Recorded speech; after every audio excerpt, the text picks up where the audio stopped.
Thank you. Thank you. Paul Schaefer and the folks. And again, our thanks to the folks down there at the Duggar Study Club in Duggar, Indiana. Julie Andrews, who is not a member of the Duggar Study Club, is with us tonight. She was the original Liza Doolittle on Broadway and in My Fair Lady. In film, she has delighted audiences as the star of The Sound of Music, Mary Poppins. Her newest film, Victor Victoria, she plays a role that is said to be quite a departure for her. Please welcome the charming Julie Andrews.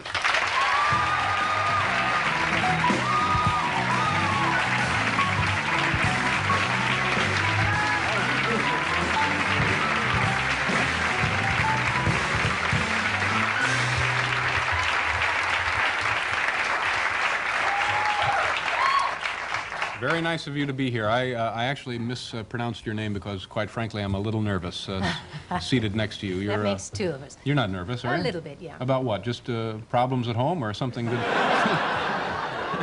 Well, Mr. Lindemann, it's like this. See, that's I didn't mean. I almost said Julie Anderson is here, and she's not here. Julie Andrews is. You're not the first person who's done that, so well, don't worry. I'm happy that you're here, and it's a thrill. Now, we mentioned, of course, Mary Poppins, and you were in the motion picture 10 and many, many others. And this one, Victor Victoria, described as a departure. And I guess I'll let you explain why or how. Oh, well, it's a love story, I guess, and just a slightly unusual one. I play a lady who's very down on her luck in the Depression in 1934 in Paris. And I'm persuaded to become a female impersonator. In other words, I play a lady who pretends to be a man who then pretends to be a lady. And it gets very confusing. But was that the thing to do in the Depression, or was it? It was for me.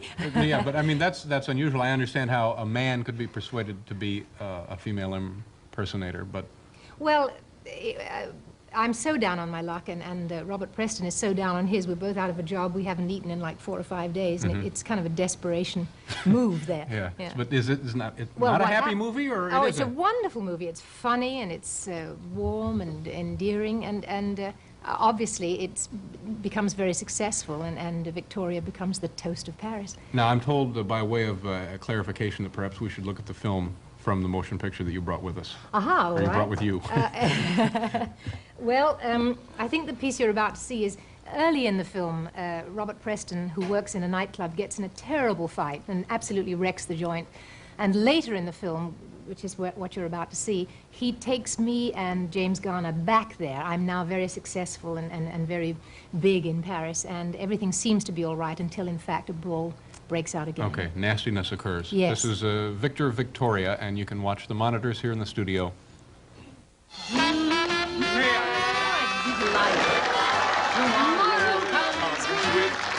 No guarantee. You're leading again. Oh, I'm sorry. For company. And come. What a place. You have to come here. Don't argue with me. This is it. Shush yourself. Waiter.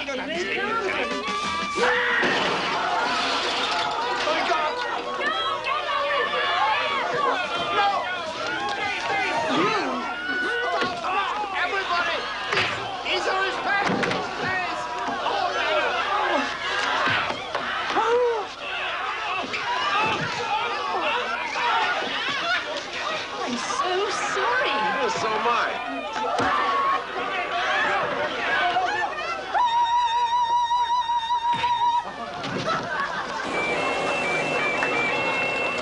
Mais c'est impossible!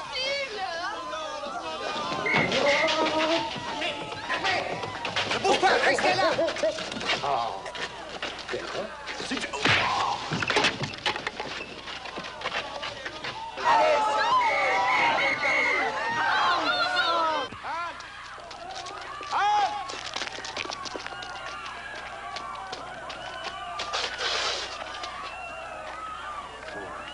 Saloperie, là.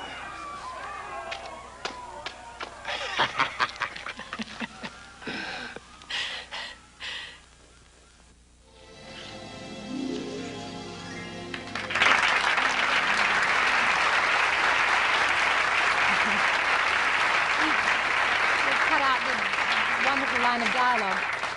James Garner, just before he kisses me there, says, "I don't care if you are a man." And I say, I'm not a man, and I kiss him passionately. And he says, "Well, I still don't care." Well, you look like you might be one of the Smothers Brothers, like a third brother there. Like Neville I don't know how Smothers. to take that. Well, you don't, you know, well, I'll tell you when we come back, but you should take it well. You did take it well.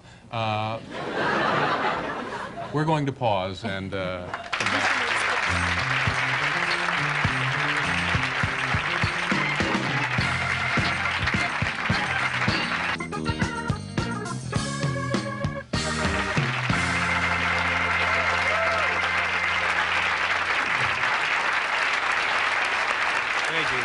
Paul Schaefer.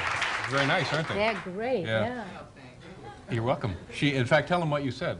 I said, I didn't realize there were just 4 of you. It was such a big, good sound. Paul Schaefer, ladies and gentlemen. Now, before we went away and I said that you looked like one of the Smothers Brothers, I didn't mean that. I know it sounds like an insult, of course, but I didn't mean that in a negative fashion. I just meant that appearing as a man there, which you were, I'm glad you recognized that. Yeah. Do you think that you would actually, if you were out walking around like that, pass for a man? Well, maybe not in Houston, but in Hollywood, I might. That's now Robert Preston is James gay, Garner, yeah. And he thinks you are. Well, No. He's the one that cooks up the whole situation, Oh, yeah. and he becomes my good friend in the movie. He befriends me since I'm so down and out, and he's down and out too. And as I become the toast of Paris, so into that scene walks James Garner, and he sees me performing as a lady, and has no idea that I am in fact a man. And of course, it's a horrible revelation to him when I take my wig off at the end of the big production number. And it challenges all that he feels and all that he sensed. He thought he was kind of getting turned on by this nice lady, and he's appalled that it could be a guy, and he feels so unsure that he sets out to prove that his instincts were correct. Now, was this confusing for you when you were doing the thing, or? It absolutely stood me on my ear, Yeah. because I was sometimes a lady with a man's, sometimes a man with a woman's feeling. You see what I mean? Yeah. And you know, how was I coming across as a man while thinking as a lady, and so on? There were many. It was fun to do that. Yeah. I'm sitting. You have great teeth. That's about all I can think of at this moment. Just doesn't. I mean, I think you may have the best teeth that we've seen on the show so far.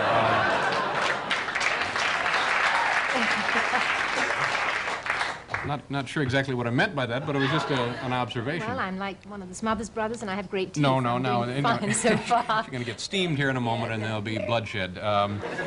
Yeah, I throw a mean right these days. Yeah, I noticed that. Now, do you mind if I ask just a second about where you live? Because I find this notion terribly romantic.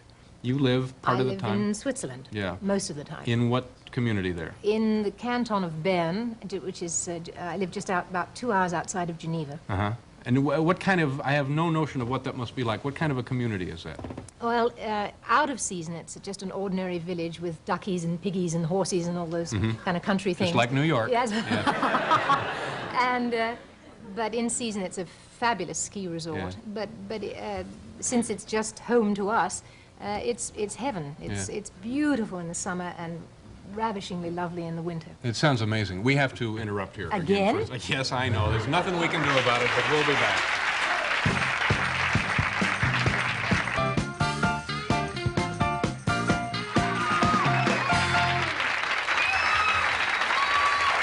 Hi, welcome back to the show. Julie Andrews is here, as you must know by now, and I've been told that you have a sense to you that craves practical jokes or loves to participate in them, or and that there is one famous one that you perpetrated or were involved in. Any of this ring a bell? Well, since being married to Blake, it's hard not to get involved in practical jokes, but I think you're referring to the one with Carol Burnett. Something to do with Carol Burnett. I hope I can remember it. That's if you'd like to hear it. I think we're too far into it now not to hear it. Well, Carol and I were asked to perform at President Johnson's inaugural gala. And so we went to Washington, and we were doing rehearsals, and a great friend of ours, Mike Nichols, was due to arrive, and we waited and waited for him, and he still didn't turn up. It got very late, and we put our robes on, and still he didn't turn up, and we finally got a phone call that he was coming right up to our suite and, you know, have a chat and a cup of coffee and whatever. So we said, let's do something dumb. Let's go to the elevator in our robes and think of something crazy to do. And we went down to the elevator in our slippers and our robes, and we sat there, and we said, well, now, what are we going to do? And I don't know whether it was me or Carol, but we said, well, let's be kissing. Let's be in a passionate embrace, and shades of Victor Victoria there, right? So the elevator went ting, and we went into this passionate embrace, and the doors opened, and there was a whole bunch of strangers in there, and they just looked at us, and then the doors very slowly closed. Carol, by this point, had gone around behind the sofa. Anyway, the elevator went ting, so we flung ourselves back into the embrace again, and Ladybird walked out of the elevator. And if you don't think that's bad... And the end of the story is that she went off with all her security guys or whatever down the corridor, and the elevator again sounded, and we did it once more for luck, and Mike did walk out of the elevator, and he just said, oh, hi, girls, and just walked on. Thank you very much for being here. Good luck with everything. Have fun on your way back to Switzerland. We have to pause. Andy Kaufman will be here, Mr. Rogers, and Dr. Stephen Schwartz.